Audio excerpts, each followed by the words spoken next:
స్తుతించి ఆరాధించే సమయం. హల్లెలూయా హల్లెలూయా హల్లెలూయా హల్లెలూయా హల్లెలూయా హల్లెలూయా. జ్యోతిర్మయుడా నా ప్రాణ ప్రియుడా, స్తుతి మహిమలు నీకే. అందరూ కలిసి పాడు, ప్రభునామాన్ని కనపరచుదాం. జ్యోతిర్మయుడా నా ప్రాణ ప్రియుడా, స్తుతి మహిమలు నీకే.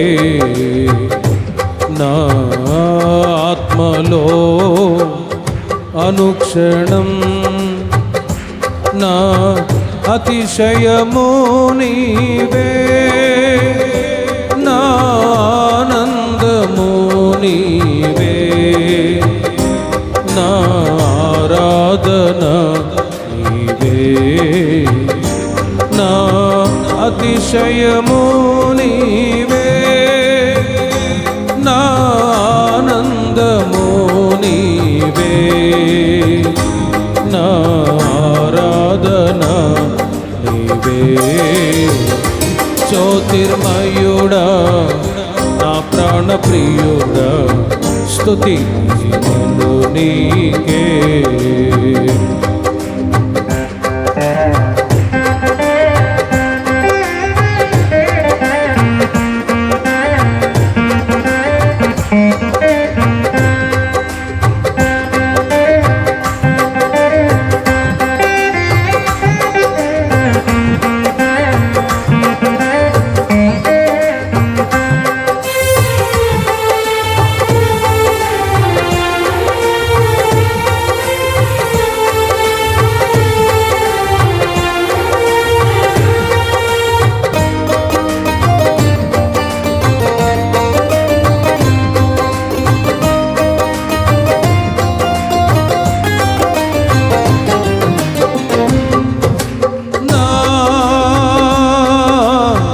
పరలోకపు తండ్రి వ్యవసాయకుడా, నా పరలోకపు తండ్రి వ్యవసాయకుడా, నీ తోటలోని ద్రాక్షవల్లితో నన్ను అంటుకట్టి స్థిరపరచావా. నీ తోటలోని ద్రాక్షవల్లితో నన్ను అంటుకట్టి స్థిరపరచావా. జ్యోతిర్మయుడా నా ప్రాణ ప్రియుడా, స్తుతి మహిమలు నీకే. ఆమేన్. జ్యోతిర్మయుడా నా ప్రాణ ప్రియుడా, స్తుతి మహిమలు నీకే. నా పరలోకపు తండ్రి నా మంచి కుమ్మరి, నా పరలోకపు తండ్రి నా మంచి కుమ్మరి, నీకిష్టమైన పాత్రను చేయ నన్ను విసిరేయక సారెపై ఉంచావా. నీకిష్టమైన పాత్రను చేయ నన్ను విసిరేయక సారెపై ఉంచావా. జ్యోతిర్మయుడా నా ప్రాణ ప్రియుడా, స్తుతి మహిమలు నీకే. జ్యోతిర్మయుడా నా ప్రాణ ప్రియుడా, స్తుతి మహిమలు నీకే. నా ఆత్మలో అనుక్షణం నా అతిశయము నీవే,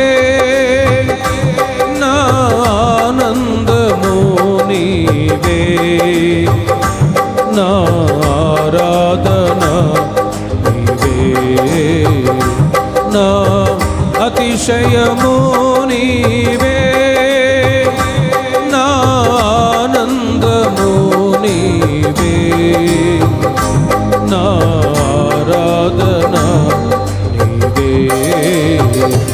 జ్యోతిర్మయుడా నా ప్రాణ ప్రియుడా స్తుతి మహిమలు నీకే నా తండ్రి కుమారా పరిశుద్ధాత్ముడా నా తండ్రి కుమారా పరిశుద్ధాత్ముడా త్రియేక దేవా ఆది సంభూతుడా నిన్ను నేనేమని ఆరాధించుదా త్రియేక దేవా ఆది సంభూతుడా నిన్ను నేనేమని ఆరాధించుదా నిన్ను నేనేమని నిన్ను నేనేమని ఆరాధించేదా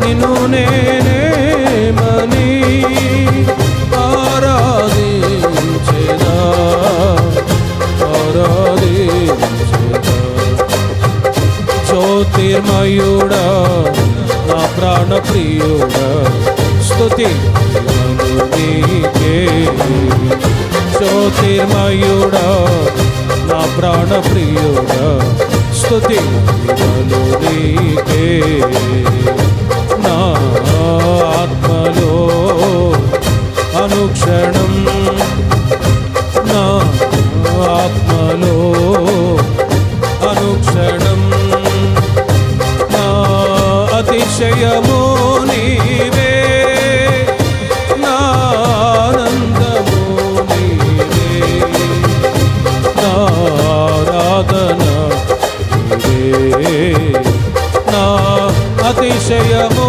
నీవే నా ఆనందము నీవే నా ఆరాధన నీవే నా అతిశయము నీవే నా ఆనందము నీవే నా ఆరాధన నీవే జ్యోతిర్మయుడా జ్యోతిర్మయుడా నా ప్రాణ ప్రియుడా స్తుతి నీకే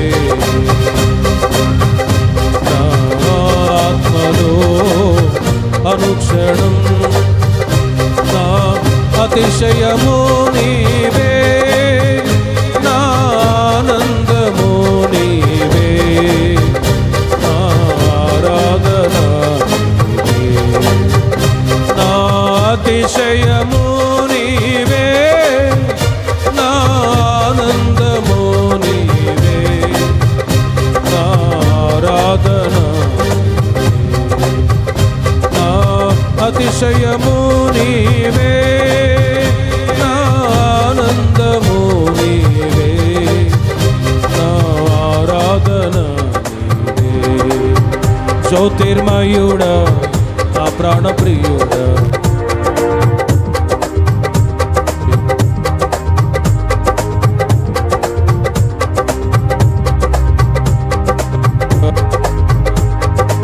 స్తుతి మహిమలు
అతిశయము నీవే, నా ఆనందము నీవే, నా ఆరాధన.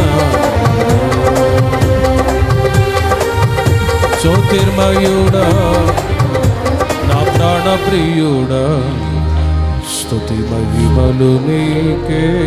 అందరూ చప్పట్లు కొడుతూ ప్రభునామాన్ని కనపరుచుగా. హల్లెలూయా, హల్లెలూయా, హల్లెలూయా. గడిచిన వారమంతయు ప్రభు తన సురక్షితమైన రెక్కల నీడలో భద్రపరిచిన దేవునికి స్తోత్రాలు చెప్దాం. ప్రేమ స్వరూపి పరిశుద్ధుడైన దేవా, ఈ పునరుత్థాన దినమున ఈ విధంగా ఆత్మతో సత్యముతో ఆరాధించడానికి మీరు మమ్మల్ని తీసుకుని వచ్చారు. నీవు మా జీవితాలలో జ్యోతిర్మయుడిగా ఉన్నందుకు స్తోత్రాలు చెల్లిస్తూ ఉన్నాయి. ప్రతి చీకటిని దూరపరిచి ఒక వెలుగు తారగా ఈ లోకంలో ఉదయించి మా జీవితాలలో వెలుగును నింపిన దేవుడు నీవే నాయనా, మీకు స్తోత్రం, స్తోత్రం. ఈ సమయంలో మీ వాక్యాన్ని ధ్యానిస్తూ ఉండగా మీరు మాతో మాట్లాడి మా ఆత్మీయ జీవితాలను బలపరిచి మీరు ఆకడకై సిద్ధపరచమని యేసు నామములో ప్రార్థించి వేడుకొనుచున్నాం. అందరికీ చేరి వచ్చినటువంటి మీ అందరికీ వందనాలు, స్తోత్రాలు చెల్లిస్తూ ఉన్నాను. అందరికీ వందనాలండి. గడిచిన వారమంతయు మన సంఘాన్ని సురక్షితంగా కాపాడి నడిపించిన దేవునికే మహిమ కలుగునుగాక. ఈ వారములో ఈరోజు సాయంత్రం అడవుల దీవిలో 3వ వార్షికోత్సవ ప్రార్థన కూడిక సాయంత్రం 6:30-7 గంటలకి జరుగుతుంది. 13వ తారీఖు యాజిలీలో సువార్త స్వస్థత సభలు, 13వ తారీఖు రాజన్న గారు వస్తారు. కాబట్టి యాజిలీలో జరిగే సువార్త స్వస్థత సభల్లో 13వ తారీఖు పాల్పొందాలని మనవి చేస్తూ ఉన్నాను. 13వ తారీఖు ఉదయం 10 గంటలకి పెద్ద పులివరు పెద్ద అరవపల్లి సహోదరుడు మోసెస్ వారి కుమారుడి యొక్క అన్నప్రసన్న కార్యక్రమం జరుగుతుంది. మంగళవారం ఉదయం 10 గంటలకి పెద్ద అరవపల్లిలో.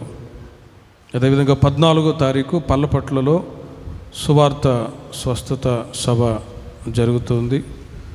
15, 16 తారీఖుల్లో మచిలీపట్నంలో సహవాస కూడికలు. మొదటి రోజు అబ్రహాం పాస్టర్ గారు, రెండవ రోజు రాజు పాస్టర్ గారు మచిలీపట్నంలో జరిగే సహవాస కూడికలో మీరు పాల్పొందాలని మనవి చేస్తూ ఉన్నాను. మచిలీపట్నంలో జరగనే ఉన్న సహవాస కూడికల నిమిత్తమై, ఈ వారంలో జరిగే ప్రతి కోడికల నిమిత్తమై ప్రార్థన చేద్దాం. సర్వకృపానిధి దేవా, ఈ రేపల్లె పరిచర్ని, ఈ ప్రాంతంలో జరుగుతున్న సేవా పరిచర్లను ఇంకనూ అత్యధికంగా ఆశీర్వదించండి. జూన్ మాసంలో జరగనే ఉన్న 6వ తేదీ 8వ వార్షికోత్సవ ప్రార్థన కూడికని ఇక్కడ మందిరంలో దీవెనకరంగా జరిపించమని ప్రార్థిస్తూ ఉన్నాను. 15, 16 తారీఖుల్లో మచిలీపట్నంలో జరగనే ఉన్న సహవాస కూడికలని కూడా ప్రభా మీరు దీవెనకరంగా జరిపించండి. ఈ ప్రాంతాలన్నింటిలో జరుగుతున్న నాయనా సహవాస కూడికలని, సువార్త స్వస్థత సభలని, వార్షికోత్సవ ప్రార్థన కూడికలని మీరే దీవెనకరంగా జరిపించి మా సంఘస్థులందరినీ ఆత్మీయంగా బలపరచమని యేసు నామములో ప్రార్థించి వేడుకొనుచున్నాం తండ్రి, ఆమేన్.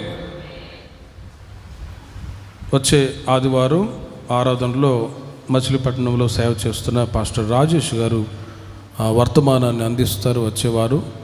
కాబట్టి ప్రతి ఒక్కరు పాల్పొందండి. ప్రతి ఒక్కరిని నా దేవుడు ఆశీర్వదించుదురుగాక.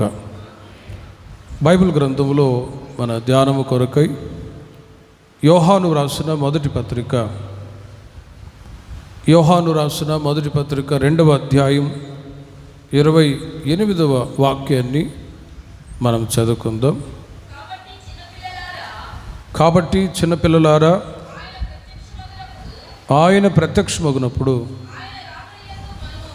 ఆయన రాకడ యందు మనము ఆయన ఎదుట సిగ్గుపడక ధైర్యము కలిగి ఉండునట్లు మీరు ఆయన యందు నిలిచి ఉండుడి అని ఆ వాక్య భాగంలో మనం చదువుతూ ఉన్నాం.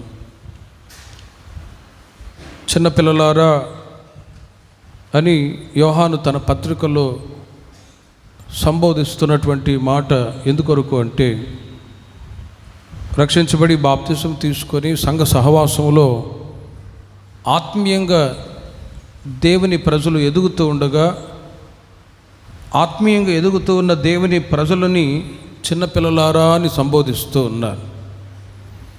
పుట్టినటువంటి పిల్లలు వాళ్ళు దినదినము పెరిగి పెద్దవాళ్ళు అవుతూ ఉంటారు.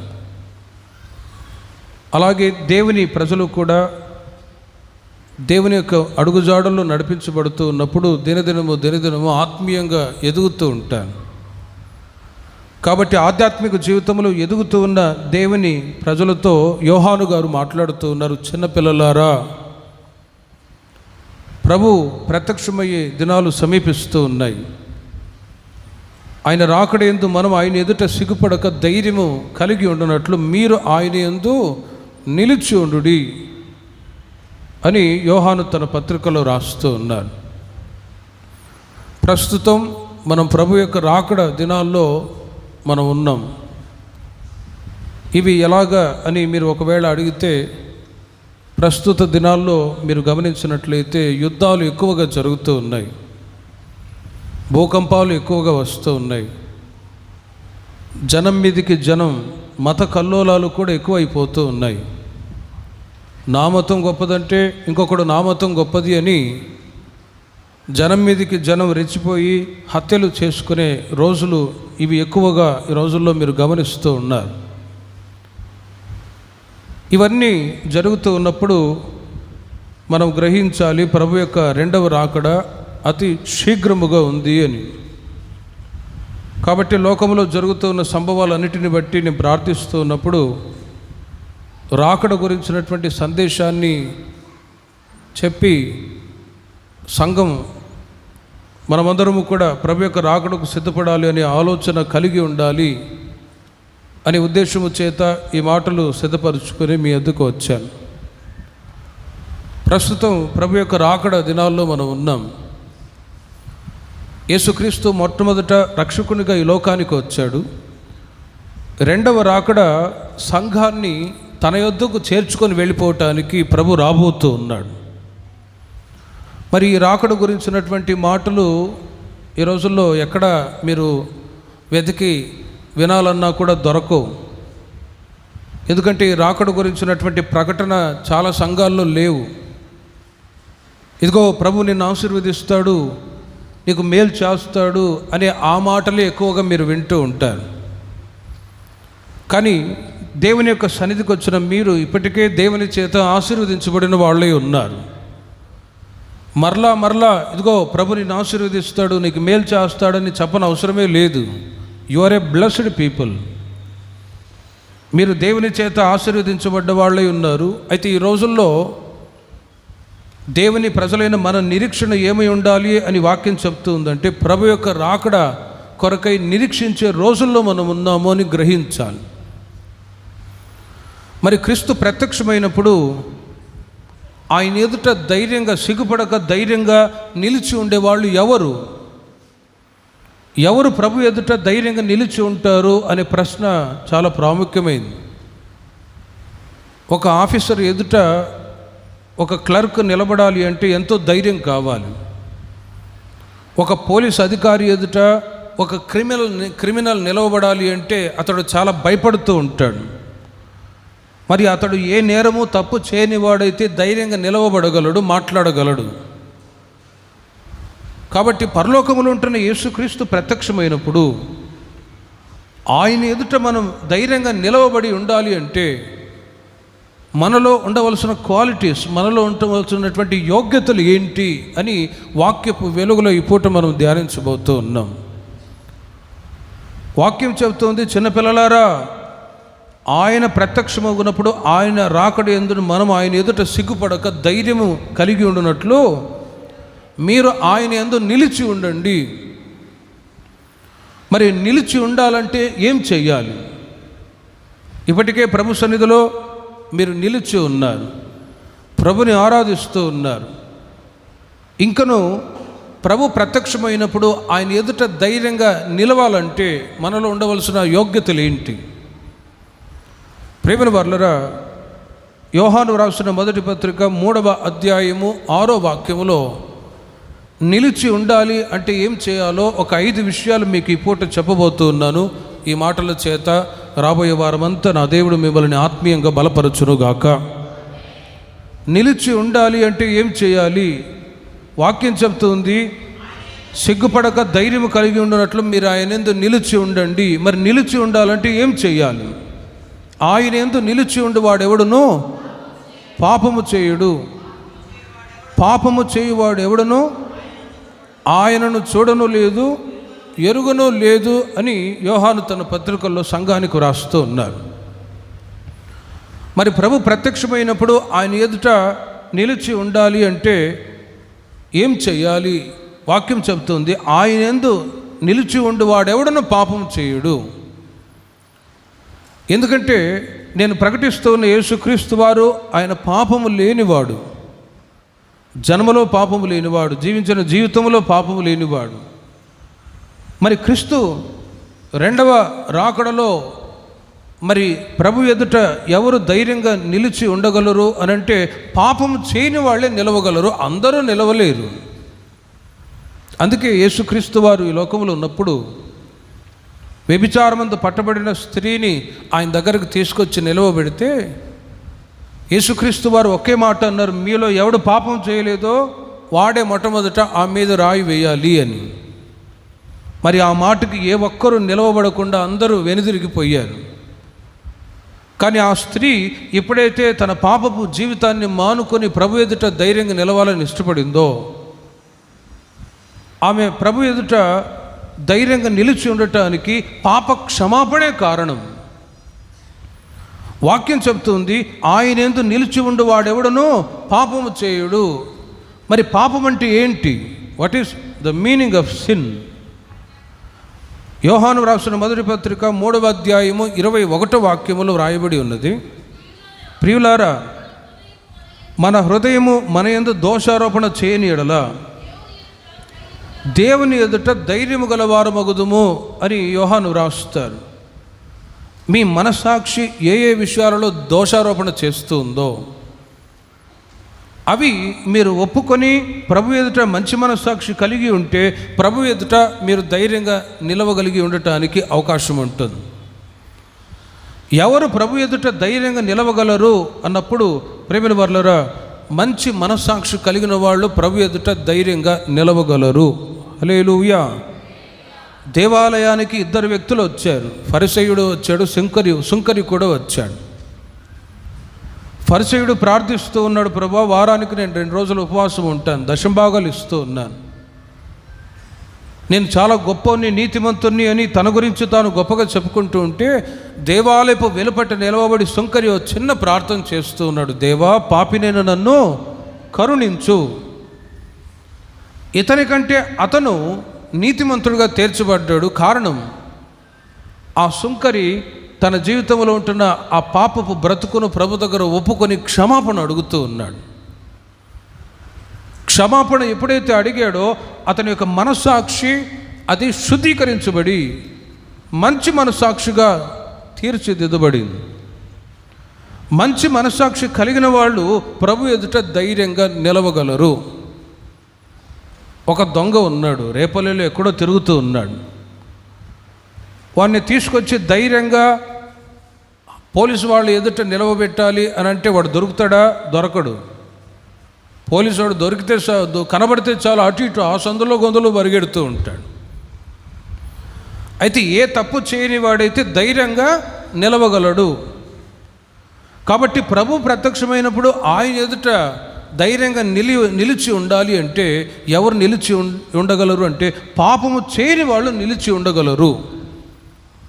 ఒక్కసారి ఆలోచించండి ప్రేమిన వర్లరా, బైబిల్లో యేసుక్రీస్తుతో కూడా ఉన్నారు పేతురు. యేసుక్రీస్తు ఎవరో, ఆయన చేసే అద్భుత కార్యాలు ఏంటో, ఆయన ఎలాంటి వారో ప్రభుతో కూడా ఉన్న పేతురుకి తెలుసు. కానీ అలాంటి పేతురే నేను యేసు ఎవరో నాకు తెలియదు, నేను ఎరుగను అని చెప్పి ముమ్మారు అబద్ధం ఆడాడు. వెంటనే మనస్సాక్షి నేరారోపణ చేసి ప్రభువుని నువ్వు ఎరగవు అని అబద్ధం ఆడుతావా అని మనస్సాక్షి నేరారోపణ చేస్తే ప్రక్కకు వెళ్ళి ప్రలాపించి ఏడ్చి పశ్చాత్తాపడి ప్రభు దగ్గర క్షమాపణ అడిగి తన మనస్సాక్షిని మరలా పరిశుద్ధపరచుకున్నాడు. దేవునికి మహిమ కలుగునుగాక. మరొక వైపు ఇస్కరియోతు యూదా యేసుక్రీస్తునే సిలువకు అప్పచెప్పాడు. మరి అతని యొక్క మనస్సాక్షి కూడా నేరారోపణ చేసినప్పుడు అతనేమనుకున్నాడు, నేను చేసిందే కరెక్ట్ అని మనస్సాక్షిని కఠినపరుచుకున్నందువలన సాతానుడు అతన్ని పీడించి ఇదిగో ఉరివేసుకొని చచ్చిపో అని ఉరివేసుకొని చచ్చిపోయాడు ఇస్కరియోతు యూదా. మనస్సాక్షి ఏ ఏ విషయాలలో దోషారోపణ చేస్తూ ఉందో వాటన్నిటినీ దేవుని ప్రజలైన మీరు ఒప్పుకొని విడిచిపెట్టినప్పుడు మీ మంచి మనస్సాక్షిని బట్టి క్రీస్తు ప్రత్యక్షమయ్యే రోజున ధైర్యంగా మీరు నిలిచి ఉండునట్లు మీ మనస్సాక్షియే మీకు సహాయం చేయునుగాక.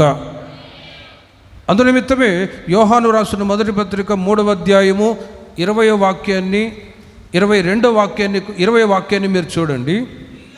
ప్రియులారా, మన హృదయము మన యందు దోషారోపణ చేయని యెడల దేవుని ఎదుట ధైర్యము గల వారు మగుదుము. ప్రేమిన వారులారా, 22వ వాక్యంలో కూడా మీరు చూడండి.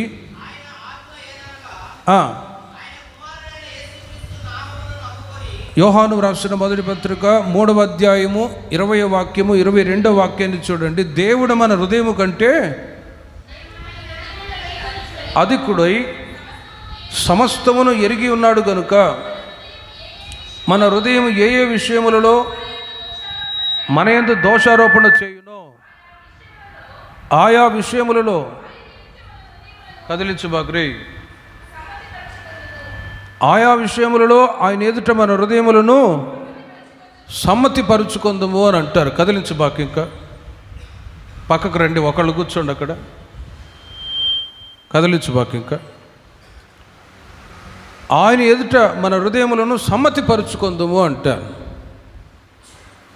ఒక్కసారి ఆలోచించండి. దేవుడు మన హృదయము కంటే అధికుడై సమస్తమును ఎరిగి ఉన్నాడు కనుక మన హృదయం ఏ విషయాలలో దోషారోపణ చేస్తూ ఉందో వాటన్నిటినీ ప్రభు దగ్గర ఒప్పుకొని సమ్మతిపరుచుకొని, ప్రభు నేను చేసింది పొరపాటు అని ప్రభు దగ్గర ఒప్పుకొని మీ మనస్సాక్షిని సరిచేసుకున్నట్టు ద్వారా కలిగే ఆశీర్వాదాలు కూడా చాలా ఉన్నాయి. వాక్యాన్ని లోతుగా మీరు ఆలోచించినట్లయితే దేవుడు మిమ్మల్ని మీ పిల్లల్ని ఆశీర్వదించటానికి గల కారణం మీ మనస్సాక్షి మంచిగా ఉన్నందువలననే ప్రభు ఆశీర్వదిస్తూ ఉన్నారు. 22వ వాక్యములు మీరు గమనించండి. మనం ఆయన ఆజ్ఞలను గైకొనొచ్చు ఆయన దృష్టికి ఇష్టమైనవి చేయుచున్నాము గనుక మనమేమి అడిగినను అది ఆయన వలన మనకు దొరకును. మీ మనస్సాక్షి సరిగ్గా ఉందనుకోండి, ప్రభువా నా జీవితంలో, నా కుటుంబంలో, నా పిల్లల జీవితాల్లో మీరు మేలు చేయండి అని ఏ విషయంలో మీరు ప్రార్థన చేస్తారో ఖచ్చితంగా మీ మనవి దేవుడు ఆలకించుదురుగాక. మీ మనస్సాక్షి సరిగ్గా లేకుండా హృదయంలో మున్సిపాలిటీ అంతా పెట్టుకొని ప్రభువా నా ప్రార్థన ఆలకించయ్యా ఆలకించయ్యా ఆలకించయ్యా అని ఎంత మొరపెట్టినా కూడా నేను ఆలకించను అని యెషయా గ్రంథంలో ప్రభు మాట్లాడుతూ ఉన్నారు. మీరు నోటి మాట ద్వారా ప్రభువా నన్ను ఆశీర్వదించు అని చెప్పినా మనస్సు దేవునికి దూరంగా ఉన్నందువలన, మనస్సాక్షి చెడిపోయి ఉన్నందువలన మీరు ఎంత ప్రార్థన చేసినా నేను వినను అని వాక్యాల్లో వ్రాయబడ్డాయి. కాబట్టి ప్రేమిన వారలారా, ప్రభు ప్రత్యక్షమయ్యే దినాలు సమీపిస్తూ ఉన్నాయి. ప్రభు ఎదుట దేవుని సన్నిధిలో ధైర్యంగా నిలిచి రావటానికి మీ మనస్సాక్షి సహాయం చేస్తూ ఉంది. సాక్షాత్తు ప్రభువే మన ఎదుట ప్రత్యక్షమైతే మరి ఆయన ఎదుట నిలిచి ఉండాలి అంటే ఎవరు నిలిచి ఉండగలరు? పాపము చేయని వాడే నిలిచి ఉండగలడు.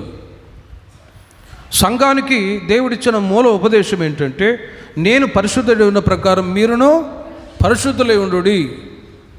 ఎవరు పరిశుద్ధులుగా ఉన్నారండి అని విమర్శించేవాళ్ళు, తీర్పు తీర్చేవాళ్ళు లేకపోలేదు. అందుకే కొరింథీ సంఘానికి పౌలు గారు చెప్తారు, ప్రభు యొక్క రాకడ దినాల్లో ఉన్నాము కాబట్టి మీ సొంత రక్షణని మీరు కొనసాగించుకోనండి. నీ కంటిలో ఉండే నలుసు మొట్టమొదట తీసివేసుకొని నీవు పరిశుద్ధపరచుకో అని వాక్యంలో చాలా తేటగా వ్రాయబడి ఉంది. ఎందుకంటే సంఘాల్లో దేవుని ప్రజలుగా సమకూర్చబడ్డప్పుడు మనుషుల మనస్తత్వాలు ఎలా ఉంటాయంటే తోటి విశ్వాసం యొక్క బలహీనతలను వెతికే వాళ్ళు ఉంటారు. వీళ్ళు మంచివాళ్ళు కాదు, వీళ్ళు మంచివాళ్ళ, వీళ్ళు చెడ్డవాళ్ళ అని విమర్శించే అనుభవాలు ఎక్కువగా ఉంటాయి.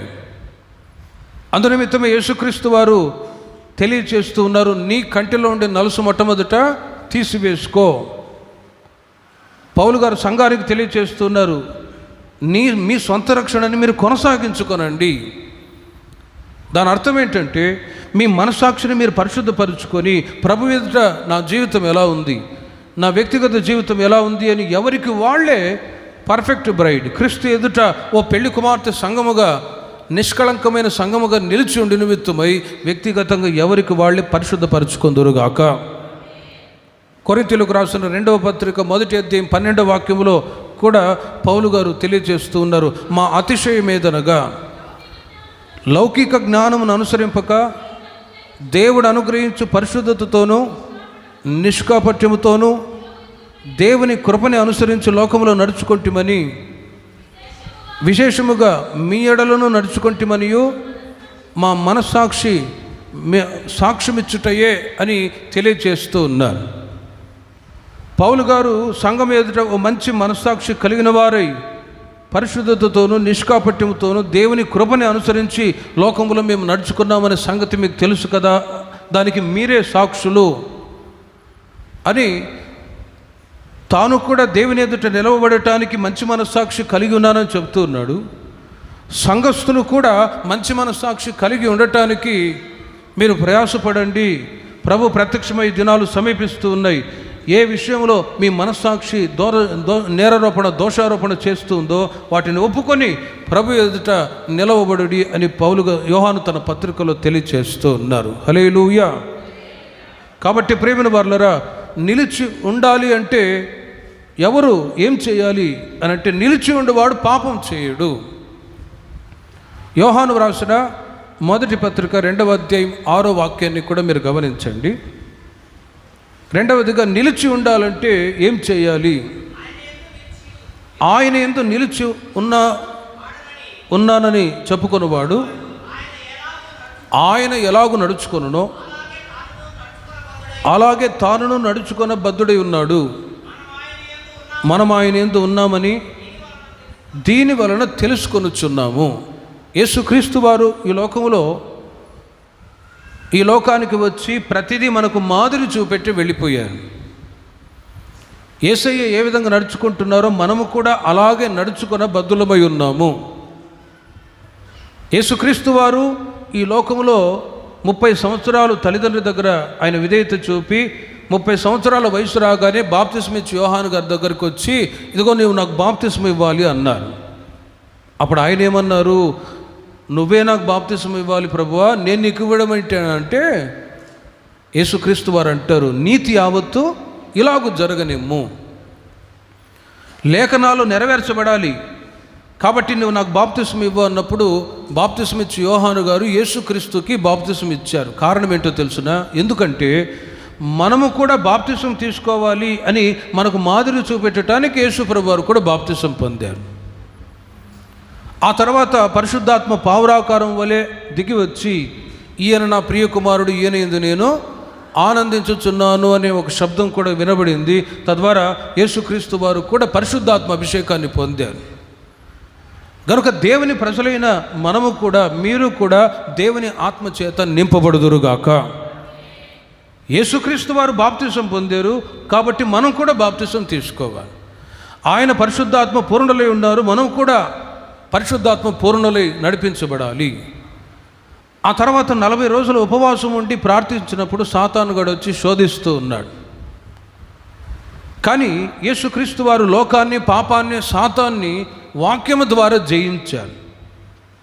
అలాగే నీవు రక్షించబడి బాప్తిసం తీసుకొని అభిషేకాన్ని పొంది దేవుని సన్నిధికి వస్తూ ఉన్నా శోధనలు ఎదురవుతాయి, కానీ వాక్యం అనే ఆత్మ ఖడ్గము చేత నీవు జయించదువుగాక. అందుకే వాక్యాలు బోధింపబడుతూ ఉన్నాయి. వాక్యాలు మీకు తెలియపరచబడుతూ ఉన్నాయి. మీరు విని విడిచిపెట్టువారై ఉండక మీ మనస్సాక్షిని పరిశుద్ధపరుచుకొని, రెండవది ప్రభు ఎదుట మీరు నిలిచి ఉండ నిమిత్తమై ఆయన ఏ విధంగా నడుచుకున్నాడో అదేవిధంగా మనము కూడా నడుచుకోవాలనే ఉద్దేశం చేత, ఆయన ఏ విధంగా జయ జీవితాన్ని జీవించాడో మనము కూడా అదే విధమైన జయ జీవితాన్ని జీవించినట్లు మనకు మాదిరి చూపెట్టి వెళ్ళిపోయారు.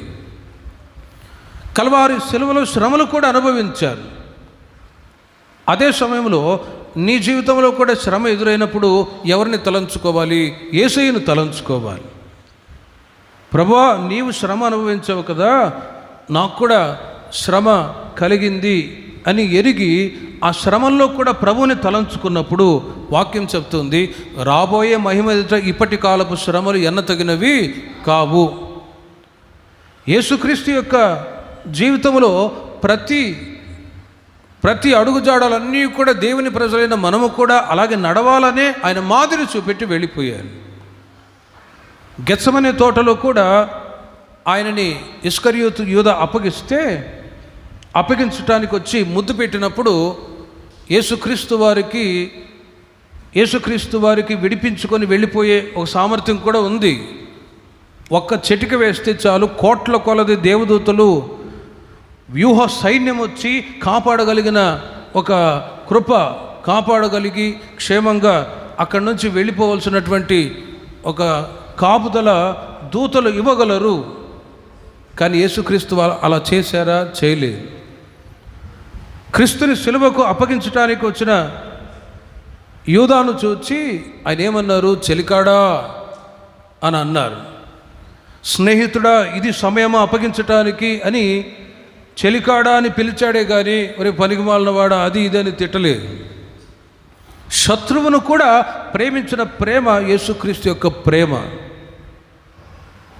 యేసుక్రీస్తు ఏ విధమైనటువంటి అనుభవాలు చూపించారో అదే విధంగా మనము కూడా నడవాలని ప్రభు కోరుకుంటూ ఉన్నారు. అందులో అపోస్తలుల కార్యములు 7వ అధ్యాయం 58వ వాక్యములు మీరు గమనిస్తే, స్టెఫను యేసుక్రీస్తు వారు ఏ విధంగా నడుచుకున్నారో అదే విధంగా ఆయన కూడా నడుచుకున్నట్లుగా, ఆయన కూడా పలికినట్లుగా వ్రాయబడి ఉంది. తర్వాత మీరు చదువుకోనండి. అపోస్తలుల కార్యములు 7వ అధ్యాయము 55వ వాక్యము నుండి మీరు తర్వాత చదువుకోనండి. స్టెఫను గారిని కూడా రాళ్లతో కొట్టి, ద్వేషించి, పగతో మాట్లాడుతూ, పళ్ళన్నీ పటపటామని కొరికి ఇక చంపాలని ముందుకు వస్తూ ఉన్నటువంటి వాళ్ళని చూసి యేసుక్రీస్తు వారు చెప్పినట్లుగానే స్టెఫను కూడా పలుకుతూ ఉన్నాడు. ఏమని? తండ్రి, వీరేమి చేయుచున్నారో వీరు ఎరుగరు గనుక వీరిని క్షమించు అని క్రీస్తు పలికినట్లుగానే స్టెఫను కూడా పలికారండి. హల్లెలూయా. ఆయనేందు నిలిచి ఉన్నానని చెప్పుకున్నవాడు ఆయన ఎలాగో నడుచుకున్నానో అలాగే నడుచుకున్న బద్ధుడై ఉన్నాడు. మరి ఈ రోజున క్రీస్తుని మనము అనుసరిస్తూ ఉన్నామా? క్రీస్తు నడుచుకొనొచ్చున్నట్లుగా మనము కూడా నడుచుకుంటున్నామా లేదా? ఒక్కసారి ఆలోచించండి. ఒకవేళ శత్రువులు ఉన్నారనుకో, అప్పుడు ఈ మాట పలకగలమా? నిన్ను హింసిస్తూ ఉన్నారు, బాధ పెడుతూ ఉన్నారు, బూతులు తిడుతూ ఉన్నారు. స్టెఫను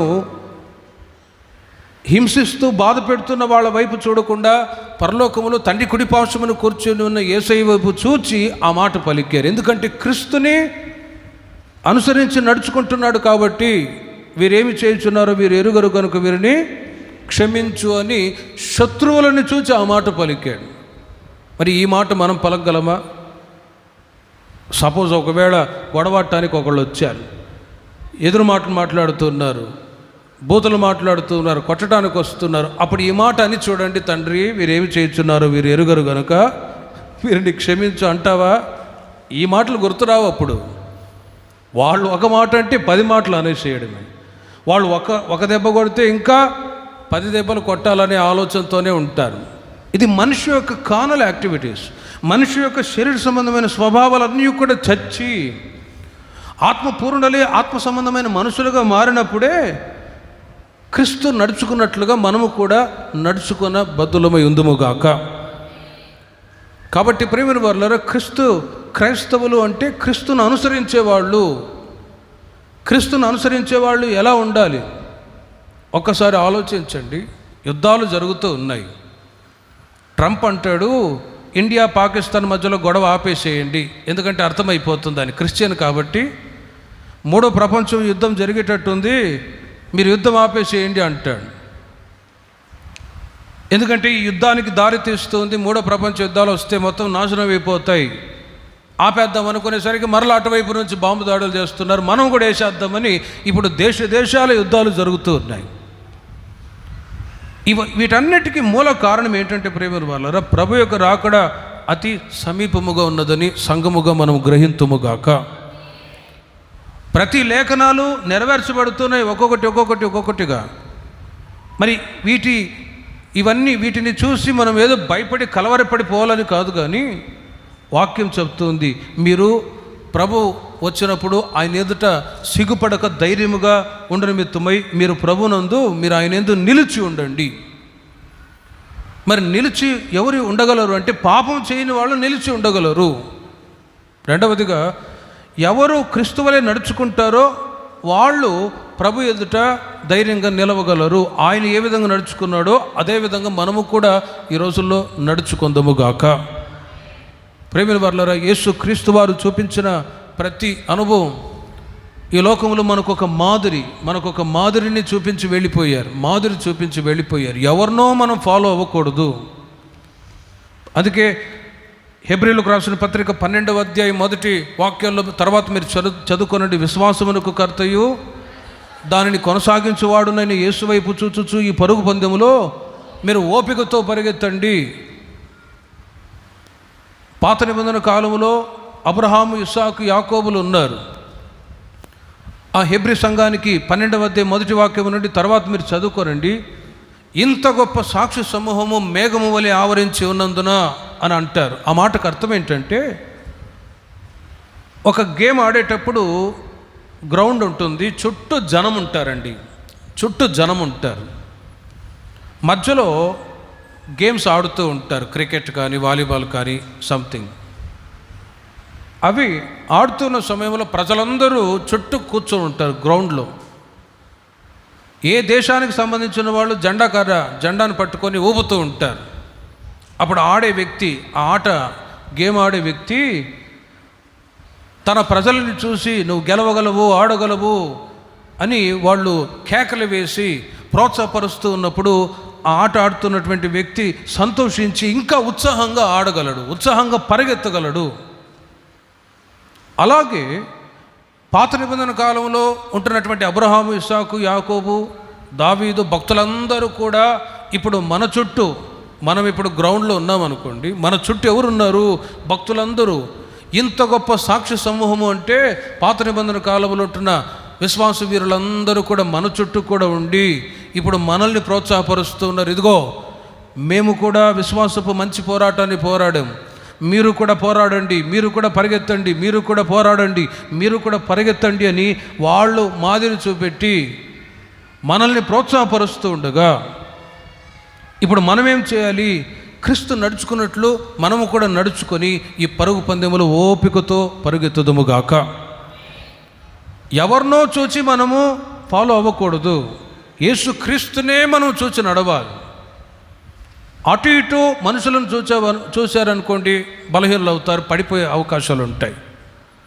కాబట్టి యేసుక్రీస్తుని ఎప్పుడైతే మీరు స్వంత రక్షకునిగా అంగీకరించి ఈ మార్గంలోనికి వచ్చారో ఆ రోజు నుండియే మీరు గుర్తెరగాలి, నేను క్రీస్తును నడుచుకుంటూ ఉన్న, క్రీస్తు యొక్క అడుగుజాడల్లో నడిపించబడుతున్న వ్యక్తినే అని ఎరిగి కడవరకు ఆయన అడుగుజాడల్లో మనం నడిపించబడదుముగాక. యోహాను రాసిన మొదటి పత్రిక 2వ అధ్యాయము 24వ వాక్యం. మూడవదిగా యోహాను రాసిన మొదటి పత్రిక 2వ అధ్యాయం 24వ వాక్యం. అయితే మీరు మొదట నుండి దేనిని వింటిరో అది మీలో నిలవనీయుడి, మీరు మొదట నుండి వినినది మీలో నిలిచిన ఎడల మీరు కూడా కుమారుని యందును తండ్రి యందును నిలుతురు. అక్కడ మీరు గమనించండి, నిలిచి ఉండాలి అంటే ఏం చేయాలి అనే సంగతులు మీకు చెప్తూ ఉన్నాను. ఒకటి, నిలిచి ఉండాలంటే పాపం చేయకూడదు. రెండవది నిలిచి ఉండాలి అంటే యేసయ్య ఏ విధంగా నడుచుకున్నారో అదేవిధంగా మనము కూడా నడుచుకున్న బద్దులమై ఉన్నాము. హల్లెలూయా. మూడవదిగా యోహాను తన పత్రికలో రాస్తూ ఉన్నారు, మీరు మొదటి నుండి దేనిని వింటిరో అది మీలో నిలవనీయుడి. నేను ప్రభువులో నిలిచి ఉన్నాను అని చెప్పుకునేవాడు మొదటి నుండి దేనిని విన్నారో అది మీలో నిలవనీయుడి. మొదటి నుండి ఆ సంఘస్థులు, దేవుని ప్రజలైన వాళ్ళు మందిరానికి వచ్చి ప్రార్థనలో ఎదుగుతూ ఆత్మీయంగా బలపరచబడుతున్న సమయంలో వాళ్ళకు వాక్యాలు ఉపదేశాలు బోధింపబడుతూ ఉన్నాయి. మొదటి నుండి వాళ్ళు వింటూ ఉన్న సంగతి ఏంటంటే, మీరు సహోదర ప్రేమ కలిగి ఉండండి, మీరు సహోదర ప్రేమ కలిగి ఉండండి అనే ఆ మాట మొదటి నుండి విన్నవాళ్ళు. యోహాను రాసిన మొదటి పత్రిక 3వ అధ్యాయము 11-12 వాక్యాలు నోట్ చేసుకొని మీరు ఒకసారి చూడండి. మనము ఒకరినొకడు ప్రేమింపవలనన్నది మొదటి నుండి మీరు వినిన వర్తమానమే కదా. మొదటి నుండి మీకు బోధించింది ఏంటి వర్తమానం? ఈ ప్రాంతంలో ఆయా ప్రాంతాల నుంచి ఆయా స్థలాల నుంచి సంఘానికి మీరు చేరి వచ్చారు. నేను కూడా మీ మధ్యలో నిలిచి ఉన్నాను. ఈ విధంగా సంఘంలో సమకూర్చబడతాము అని మీరు ఎప్పుడైనా ఊహించారా? ఇది దేవుని యొక్క ప్రణాళిక, దేవుని యొక్క సంకల్పం. రక్త సంబంధం కంటే ఈ అక్షయ అనుబంధం అనేది చాలా విలువైనది. చప్పట్లు కొట్టండి గట్టిగా అందరూ. రక్త సంబంధం కంటే ఈ అక్షయ అనుబంధం చాలా విలువైనది, శ్రేష్టమైనది. ఈ అనుబంధం ఎక్కడ దొరకదండి. యోహాను తన పత్రికలో రాస్తూ ఉన్నారు, మీరు ఒకరినొకడు ప్రేమింపవలని అనున్నది మొదటి నుండి మీరు వినిన వర్తమానమే కదా. కాబట్టి నేను నిలిచి ఉన్నాను అని చెప్పేవారు తన సహోదరుని ప్రేమిస్తారు. బైబిల్లో కయీను హేబేలు గురించి వ్రాస్తూ యోహాను గారు అంటారు, మనము కయీను వంటి వారమై ఉండరాదు. వాడు దుష్టుని సంబంధి అయి తన సహోదరుని చంపెను. వాడతను ఎందుకు చంపెను? తన క్రియలు చెడ్డవియు తన సహోదరుని క్రియలు నీతి గలవి ఉండెను కనుకనే కదా. కయీను హేబేలు ఇద్దరు సహోదరులే, అన్నదమ్ములే. సంఘానికి వచ్చిన ప్రతి ఒక్కరు కూడా సహోదరులే. అలాంటి సమయంలో ఈ హేబేలు అర్పణ దేవుడు అంగీకరించినందువలన, కయీను అర్పణ దేవుడు అంగీకరించినందువలన సొంత తమ్ముని హత్య చేశాడు. హత్య అనే మాట బైబిల్లో ఎక్కడి నుంచి ప్రారంభించబడిందంటే అక్కడి నుండియే. ఏదో లోకంలో హత్య జరిగినట్లు రాయబడలేదు, కానీ అన్నదమ్ముల మధ్యలోనే హత్య జరిగింది. సొంత తమ్ముణ్ణి కయీను చంపేశాడు. ఎందుకు చంపాడు? అతని క్రియలు చెడ్డవి, ఇతని క్రియలు మంచిగా ఉన్నవి కాబట్టి ప్రభు నా అర్పణ అంగీకరించలేదు అని చెప్పి సొంత తమ్ముని చంపేశాడు. అందుకే యోహాను తన పత్రికలో రాస్తూ ఉన్నారు, మనము కయీను వంటి వారమై ఉండరాదు. ఎందుకు ఉండరాదు? వాడు దుష్టుని సంబంధి అయి తన సహోదరుని చంపెను. దుష్టుని సంబంధి అయి అతని చంపెను. సాధారణముగా ఒక వ్యక్తిని చంపినప్పుడు హత్య అని అంటారు. కానీ అదే యోహాను పత్రికలు మీరు చదివితే తన సహోదరుని ద్వేషించువాడు నరహంతకుడు అని రాయబడి ఉందండి. తన సహోదరుని ద్వేషించువాడు. బైబిల్ని లోతుగా ఆలోచించి మీరు చూడండి, ఎంతో లోతుగా డెప్త్ఫుల్గా వ్రాయబడిన మాట. ఎవరో ఒక వ్యక్తిని చంపేస్తే హత్య అని అంటారేమో, కానీ తన సహోదరుని ద్వేషించువాడే నరహంతకుడు. ఇంకా యేసుక్రీస్తు వారు ఓ లోతైన విషయాన్ని చెప్తారు. ఒక స్త్రీని మోహముతో చూపుతో చూస్తేనే పాపం అంటే, వ్యభిచారం చేసిన వాడితో సమానం అంటే, అప్పుడు దేవుని ప్రజలు చూపుల్లో కానీ, ప్రవర్తనలో కానీ, నడకలో కానీ, ఎవ్రీ యాక్టివిటీస్, ప్రతి విషయంలో పరిశుద్ధులై ఉండాలని ప్రభు కోరుకుంటూ ఉన్నాడు. హల్లెలూయా. ఒక వ్యక్తి చంపితే హత్య కాదు, ద్వేషిస్తేనే అరహత్య. అలాంటి సమయంలో ప్రేమిన వర్లరా, ప్రభు రాకడ సమీపిస్తున్న ఈ రోజుల్లో దేవుని ప్రజలు ఆత్మీయ స్థితిని ఎంత జాగ్రత్తగా కాచుకోవాలో మీకు మీరే ఆలోచించండి. ఎవరికి వాళ్ళే ప్రభు ఎదుట నిలవబడాలి నేను అన్నప్పుడు, మీ సహోదరుని కుటుంబంలో, సంఘంలో, సమాజంలో మీ తోటి సహోదరిని మీరు ప్రేమించుదురుగాక. సహోదర ప్రేమ కలిగి ఉండాలి అని వాక్యం చెప్తుంది. వాక్యంలో వ్రాయబడి ఉంది, సాధ్యమైనంత వరకు మీరు అందరితో సమాధానంగా ఉండండి. ఈ రోజున ప్రపంచ దేశాల్లో సమాధానం లేకపోవడానికి గల కారణం ఏంటో తెలుసిన? ఇవే నోటి మాటల వలన. యాకోబు తన పత్రికలో వ్రాస్తారు, ప్రకృతి చక్రమునకు చిచ్చుపెట్టేది ఏంటో తెలుసిన? ఈ నాలుక. ప్రకృతి చక్రానికి చిచ్చుపెట్టేది. కుటుంబంలో, సంఘంలో, సమాజంలో, ప్రపంచ దేశాల్లోనే ఘోరమైన కార్యాలు జరగటానికి మూల కారణం ఏది? ఈ నాలుకే అని యాకోబు తన పత్రికలు వ్రాస్తాడు. ఒక్క నోట నుండియే ఆశీర్వచనము, ఒక నోట నుండియే శాపవచనము బయలువెళ్ళును. సహోదరులారా, ఇలా ఉండకూడదు అని ఒక గుడ్ అడ్వైస్, ఓ మంచి ఆలోచన వాక్యము ద్వారా ఇవ్వబడుతూ ఉన్నది. కాబట్టి ప్రేమిన వాళ్ళరా, ప్రభు రాకడ సమీపిస్తూ ఉంది. నేను నిలిచి ఉన్నాను అని చెప్పేవాడు తన సహోదరుని ప్రేమిస్తారు, అందరితో సమాధానంగా ఉంటారు. అట్టి మనసు ప్రతి ఒక్కరికి నా దేవుడు దయచేయుదురుగాక. యోహాను రాసిన మొదటి పత్రిక 2వ అధ్యాయము 27వ వాక్యాన్ని చూడండి. 4వది యోహాను రాసిన మొదటి పత్రిక 2:27. అయితే ఆయన వలన మీరు పొందిన అభిషేకం మీలో నిలుచుచున్నది కనుక ఎవడనో మీకు బోధింపనక్కర్లేదు. ఆయన ఇచ్చిన అభిషేకము సత్యమే కానీ అబద్ధము కాదు. అది అన్నిటిని గురించి మీకు బోధించిన ప్రకారముగా, ఆయన మీకు బోధించిన ప్రకారముగాను ఆయనలో మీరు నిలిచి ఉన్నారు. నేను ప్రభువునందు నిలిచి ఉన్నాను అని చెప్పేవాళ్ళు పరిశుద్ధాత్మ దేవుడు మీకు బోధించుదురుగాక.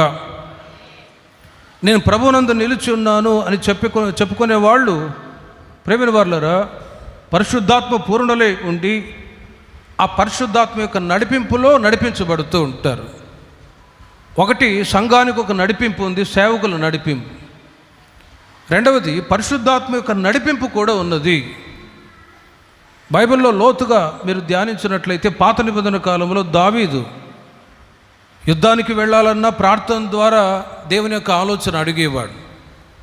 క్రొత్త నిబంధన కాలంలో దేవుని యొక్క ఆలోచన కావాలి అంటే పరిశుద్ధాత్మ పూర్ణలై ఉన్నప్పుడే దేవుడు వాళ్ళకు ఆలోచన అనుగ్రహిస్తూ ఉన్నారు.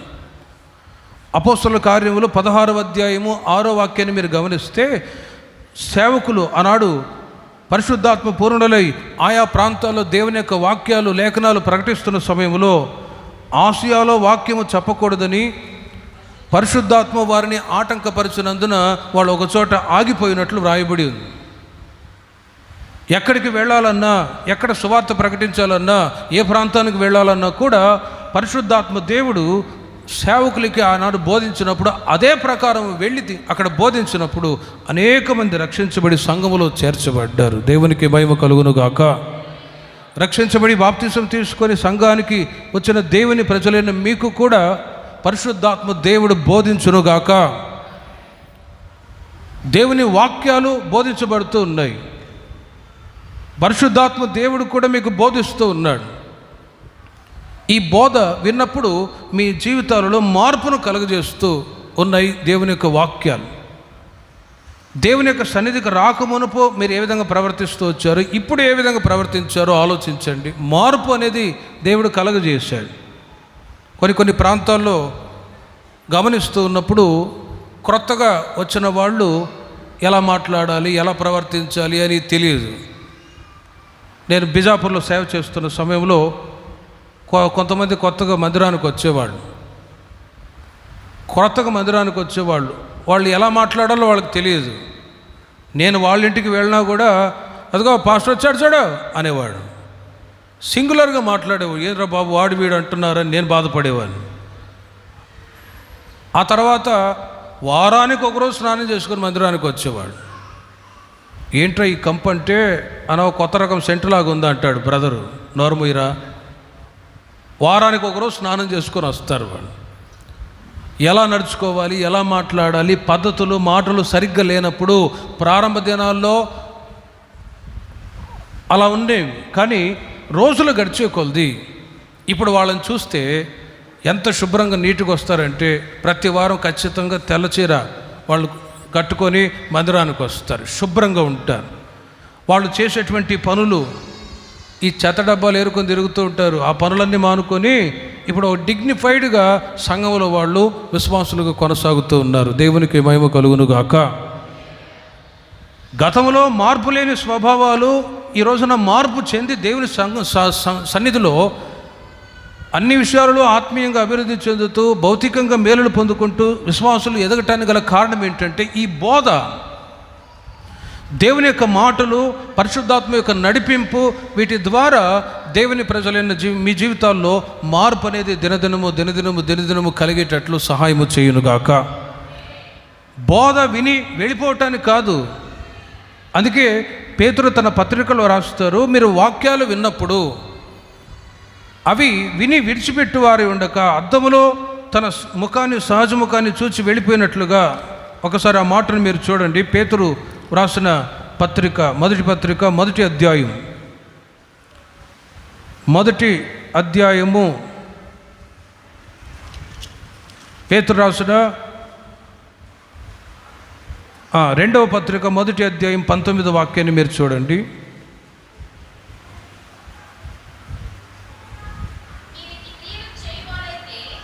మీరు ఇటు క్రియలు చేయవారైతే ఎప్పుడునూ తొట్టిల్లరు. 19వ వాక్యములో ఇంతకంటే స్థిరమైన ప్రవచన వాక్యం అనుకున్నది, తెల్లవారి వేకువ చుక్క మీ హృదయములలో ఉదయించే వరకు ఆ వాక్యము చీకటి గల చోటున వెలుగిచ్చు దీపమైనట్టున్నది, దాని యందు మీరు లక్ష్యముంచిన యెడల మీకు మేలు. వాక్యాలు విని విడిచిపెట్టువారే ఉండక ఆ వాక్యం చీకటి గల చోటు వెలుగు ఇచ్చు దీపమైనట్టున్నది కాబట్టి దాని యందు మీరు లక్ష్యం ఉంచినట్లయితే దినదినము మీ ఆత్మీయ జీవితాలలో ఈ వాక్యాలు మీలో ఉంటున్న ప్రతి చీకటిని తొలగించి వెలుగుతో నింపునుగాక. హల్లెలూయా. ప్రేమిన వారలారా, ప్రభు యొక్క రాకడ సమీపిస్తూ ఉన్నది. నేను ప్రభువునందు నిలిచి ఉన్నాను అని చెప్పేవాడు పరిశుద్ధాత్మ పూర్ణులై పరిశుద్ధాత్మ ఏది బోధిస్తుందో ఆ బోధ ప్రకారం మీరు నడిపించబడతారు. మీరు ఎన్నో సంవత్సరాలుగా దేవుని సన్నిధికి వస్తూ ఉన్నారు. మీలో ఉంటున్న శక్తి, మీలో ఉంటున్న భక్తి ఎంత అని మీకు మీరే ఆలోచించి చూడండి. ఆత్మీయంగా ఎదిగిన వాళ్ళు ఉన్నారు, ఎదుగుతున్న వాళ్ళు కూడా ఉన్నారు. అయితే ఆత్మీయంగా ఎదిగిన వాళ్ళల్లో ఉంటున్న ఒక గొప్పతనం ఏంటంటే, ఏ మేలు కావాలన్నా ప్రభు దగ్గర అడిగి ప్రార్థించినప్పుడు వెనువెంటనే నా దేవుడు మీకు బోధించి నడిపించుదురుగాక. అయితే ఎన్ని సంవత్సరాలైనా కూడా ఇతరుల మీదే ఆధారపడుతూ ఉండకూడదు. నా కొరకు ప్రార్థన చేయండి అని అడుక్కునేటట్టుగా ఉండకూడదండి. క్రొత్త వాళ్ళైతే నా కొరకు ప్రార్థన చేయండి అంటే ఓకే. ఒక 10-15 సంవత్సరాల విశ్వాసం అన్నప్పుడు మీలో ఉంటున్న స్పిరిచువల్ స్టాండర్డ్ ఎంత ఉండాలని ప్రభు కోరుకుంటున్నాడు తెలుసునా? మీరు ప్రార్థించిన వెంటనే ప్రభు టక్కున ఒక ఆలోచన చెప్పాలి.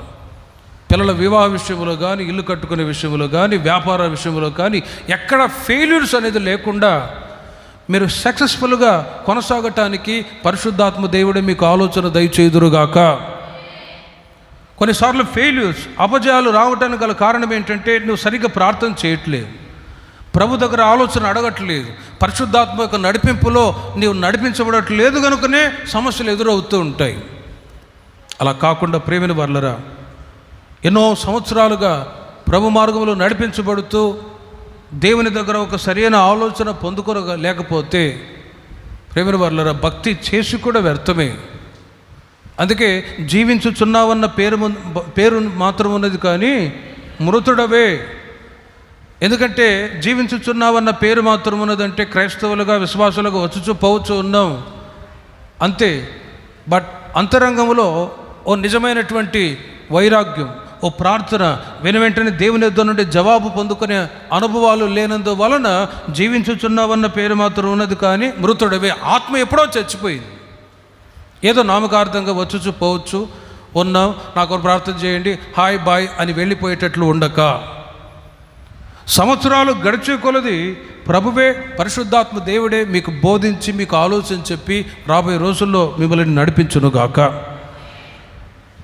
యోహాను రాసిన మొదటి పత్రిక 4వ అధ్యాయం 15వ వాక్యంలో మీరు చూడండి. చివరిగా, నేను ప్రభువునందు నిలిచి ఉన్నాను అనేవాళ్ళు యేసు దేవుని కుమారుడని ఒప్పుకుంటారు. యేసు దేవుని కుమారుడని ఎవడు ఒప్పుకొనునో వానిలో దేవుడు నిలిచి ఉన్నాడు, వాడు దేవుని అందున్నాడు అని వ్రాయబడి ఉంది. నేను ప్రభునందు నిలిచి ఉన్నాను అని చెప్పుకునేవాడు యేసు దేవుని కుమారుడని ఒప్పుకుంటాడండి. ఈ రోజున రకరకాల డినామినేషన్స్ ఉన్నాయి. ఒక ఆయనేమో అగ్ని అగ్ని అగ్ని అగ్ని, పరిశుద్ధాత్ముడు తప్ప యెహోవా దేవుడు కాదు, యేసు దేవుడు కాదు అని బోధించే వాళ్ళు ఉన్నారు. ఇంకొక ఆయన వచ్చాడు ఆ మధ్య, పాస్టర్ గారు మీతో మాట్లాడాలి, ఒక అరగంట సేపు కూర్చుంటారా అన్నాడు. ఎవరయ్యా నువ్వు అంటే, జెహోవా విట్నెస్, యెహోవా సాక్షులము అని అన్నాడు. బయలుదేరి అర్జెంటుగా బయటకు అన్నా. ఇంకొక ఆయన ఏమో యేసు నామమే తప్ప యెహోవా లేడు, పరిశుద్ధాత్మ లేడు అని బోధించే వాళ్ళు ఉన్నారు. కాబట్టి చాలా సంవత్సరాల క్రితమే అపోస్తలులు బహు తేటగా తెలియజేశారు సంఘానికి. ఏం తెలియజేశారు? యోహాను రాసిన 2వ పత్రిక 10వ వాక్యాన్ని మీరు చూడండి. ఎవడైనాను ఈ బోధను తేక మీ వద్దకు వచ్చిన ఎడల వానిని మీ ఇంట చేర్చుకొనవద్దు, శుభమని వానితో చెప్పనవద్దు. శుభమని వానితో చెప్పువాడు వాని దుష్టక్రియల్లో కూడా పాలివాడగును. ఎవరైనా వచ్చారనుకో, బయలుదేరండి అని చెప్పాలి. రండి కూర్చోండి, టీ తాగుతారా, పాలు తాగుతారా అని కూర్చోబెట్టి మాట్లాడారా, మీ బ్రెయిన్ని వాష్ చేస్తారు. ఇదిగో నేను చెప్పే బోధ ఇది, మేము చెప్పేది కరెక్ట్ అని అనుకూలమైన బోధ చెప్పి డైవర్ట్ చేసేవాళ్ళు ఈ రోజుల్లో బయలుదేరారు. అందుకే వాక్యం చెప్తుంది, నేను నిలిచి ఉన్నాను ప్రభువులో అనేవాళ్ళు పర్ఫెక్ట్గా ఎవరంటే యేసు దేవుని కుమారుడిని ఒప్పుకునే వాళ్ళే వాళ్ళు ప్రభువునందు నిలిచి ఉన్నవాళ్ళు. యేసు దేవుడు కాదు అని అంగీకరించిన వాళ్ళు అబద్ధికులు అని అదే పత్రికలో వ్రాయబడి ఉంది.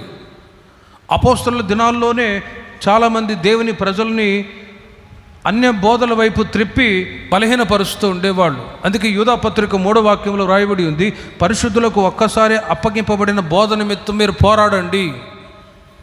ఆ బోధ ఏంటంటే యేసుక్రీస్తు ఈ లోకానికి దేవుని కుమారుడుగా వచ్చాడు. ఆయన మానవాళి కొరకై తన ప్రాణాన్ని త్యాగం చేశాడు, చనిపోయాడు, మరణించి 3వ దినమున మరణాన్ని జయించి తిరిగి లేచాడు. యేసు దేవుని కుమారుడు అని ఒప్పుకొని అంగీకరించి ఆఖరి శ్వాస వరకు ప్రభు యొక్క అడుగుజాడల్లో నడిపించబడుతూ రావాలి. జీవితకాలం అంతా దేవుని కుమారుడని యేసును జ్ఞాపకం చేసుకుంటూ ఉండాలి. ఏమని జ్ఞాపకం చేసుకోవాలి? యోహాను సువార్త 6వ అధ్యాయం 54వ వాక్యములో యేసుక్రీస్తు వారు చెప్పారు, నా శరీరము తిని నా రక్తము త్రాగువాడే నిత్యజీవము గలవాడు, అంత్యదినమున నేను వానిని లేపుదును అనే ఆ మాటలన్నీ కూడా గుర్తు తెచ్చుకొని ప్రభువుని జ్ఞాపకం చేసుకొని ఆయనకు అడుగుజాడల్లో ఎక్కడ అటు ఇటు తొట్టిల్లిపోకుండా ప్రభువునందే మనమందరం కూడా నిలిచి ఉందముగాక. యేసు దేవుని కుమారుడని ఒప్పుకొని అంగీకరించే వాళ్ళకు కలిగే ఒక ఆశీర్వాదం ఏంటంటే వాక్యం చెప్తుంది, వారికి నిత్య జీవమునిస్తాను, అంత్యదినమున నేను వానిని లేపుదును. ప్రేమిన వర్లరా, యేసు క్రీస్తు అతి త్వరలో రానే ఉన్నారు. మరి ఆయన వచ్చే దినాల్లో ఇప్పుడు చెప్పినట్లుగా ప్రభు యొక్క రాకడ సూచనలు నెరవేర్చబడుతూ ఉన్న యుద్ధాలు, జనం మీదికి జనం, రాజ్యం మీదికి రాజ్యాలు, భూకంపాలు, కరువులు ఇవన్నీ సంభవిస్తాయి. కానీ క్రీస్తు ప్రత్యక్షమైనప్పుడు జరిగే 2 కార్యాల గురించి తెస్సలోనికీయులకు రాసిన పత్రికలో ఒక్క మాట చెప్పి నేను ముగిస్తాను. తెస్సలోనికీయులకు రాసిన 1వ పత్రిక 4వ అధ్యాయము 16వ వాక్యము నుండి మీరు తర్వాత చదువుకోనండి. యేసుక్రీస్తు ప్రత్యక్షమైనప్పుడు ఆయన యందు నిలిచి ఉన్నవారు పొందే ఆశీర్వాదం ఏంటంటే క్రీస్తునందుండి మృతులైన వాళ్ళు మొదట లేపబడతారు. యేసు దేవుని కుమారుడిని ఒప్పుకొని ఇలా ప్రతివారు మందిరానికి వచ్చి నీతిలో, భక్తిలో, పరిశుద్ధతలో మీరు ఎదుగుతూ ఉన్నారు. ఒక రోజున కన్నుమూసి సమాధిలో పెట్టబడతాం మనం. ఎవరైనా ఒక రోజున ఖచ్చితంగా వెళ్ళవలసిన వాళ్ళమే. సమాధిలో ఉన్నవాళ్ళు, క్రీస్తునందుండి మృతులైన వాళ్ళు క్రీస్తు ప్రత్యక్షమైనప్పుడు ఆయన ఎదుట నిలవబడటానికి మొదట లేపబడుదురుగాక. మరి పాస్టర్ గారు సమాధులు ఉన్నాయి, కొద్ది రోజులకి ఆ 2-3 సంవత్సరాల తర్వాత ఆ ఎముకలు కూడా నీళ్ళలో పడేస్తున్నారు, ఎట్లా లేపబడతామని మీరు అంటారేమో. బైబిల్లో రాయబడింది, కొరింథీ సంఘానికి పౌలు గారు రాస్తారు, ఈ క్షయమైన శరీరం అక్షయతని ధరించుకుంటుంది. మనిషి చనిపోయినప్పుడు ఈ శరీరం మట్టికి మట్టి అయిపోయిద్ది. మేమెట్ట మట్టి అని అంటారేమో, ఇప్పుడు చెమటలు పడుతూ ఉన్నాయి. అలా రుద్ది చూడండి, ఏమొచ్చింది? మట్టి వచ్చిద్దా, తేనె వచ్చిద్దా? మనిషి మట్టి. కాబట్టి ఈ శరీరం మట్టికి మట్టి అయిపోయింది, ఆత్మ దేవుని వద్దకు వెళ్ళిపోతుంది. రెండవ కార్యం ఏంటంటే, ఆ మీదట సజీవులమై ఉండే మనము వారితో కూడా ఏకముగా ప్రభువుని ఎదుర్కొనుటకు కొనిపోబడదుముగాక. ఈ రెండు కార్యాలు జరగబోతున్నాయి ఫ్యూచర్లో, రాబోయే రోజుల్లో. విశ్వసించిన వాళ్ళు హల్లెలూయా చెప్పండి. హల్లెలూయా. ఇలాంటి బోధ ఎక్కడ బోధించరండి. ఎందుకంటే ఈ బోధ ఎవరు చూచారండి? ఫ్యూచర్లో జరిగే విషయాలు ఎవరు చెప్పారు, ఎవరికి తెలుసు అని విమర్శించి మాట్లాడేవాళ్ళు ఉన్నారు. కానీ ఆది అపోస్తలుల దినాల్లో నుండియే ఈ మాటలన్నీ బోధింపబడుతూ వచ్చాయి. కనుక 5 విషయాలు మీకు చెప్పాను. ప్రభు ప్రత్యక్షమై దినాలు సమీపిస్తున్నాయి కాబట్టి ఆయన రాకడేందు మనం ఆయన ఎదుట సిగ్గుపడక ధైర్యం కలిగి ఉండునట్లు మీరు ఆయన యందు నిలిచి ఉండండి. నిలిచి ఉండాలి అంటే ఏం చేయాలి? 1, పాపము చేయకూడదు. 2వది, ప్రభు ఎలాగ నడుచుకుంటున్నాడో అలాగే మనము కూడా నడుచుకోవాలి. 3వది, నేను నిలిచి ఉన్నాను అని చెప్పేవాడు మొదట నుండి వింటున్న వర్తమానాన్ని అనుసరించి నడవాలి. ఆ వర్తమానం ఏంటి? తన సహోదరుని ప్రేమించడము. 4వదిగా, నేను నిలిచి ఉన్నానని చెప్పేవాడు పరిశుద్ధాత్మ బోధ ప్రకారము ఆలోచన పొందుకొని నడిపించబడతాడు. 5వదిగా, నేను నిలిచి ఉన్నాను ప్రభువులో అనేవాడు యేసు దేవుని కుమారుడిని ఒప్పుకుంటాడు, ఆయన మార్గంలో నడిపించబడతాడు, దేవుడిచ్చే స్వాస్థ్యాన్ని, పరలోక పట్టణాన్ని స్వాధీనపరుచుకుంటారు. అట్టి కృప నా దేవుడు ప్రతి ఒక్కరికి దయచేదురుగాక. ప్రార్థన చేసుకుందాం. విన్న వాక్యాన్ని బట్టి ఒక 5 నిమిషాలు ఎవరికి వాళ్ళే ప్రార్థన చేసుకోండి. ప్రభు ప్రత్యక్షమై దినాలు సమీపిస్తూ ఉన్నాయి.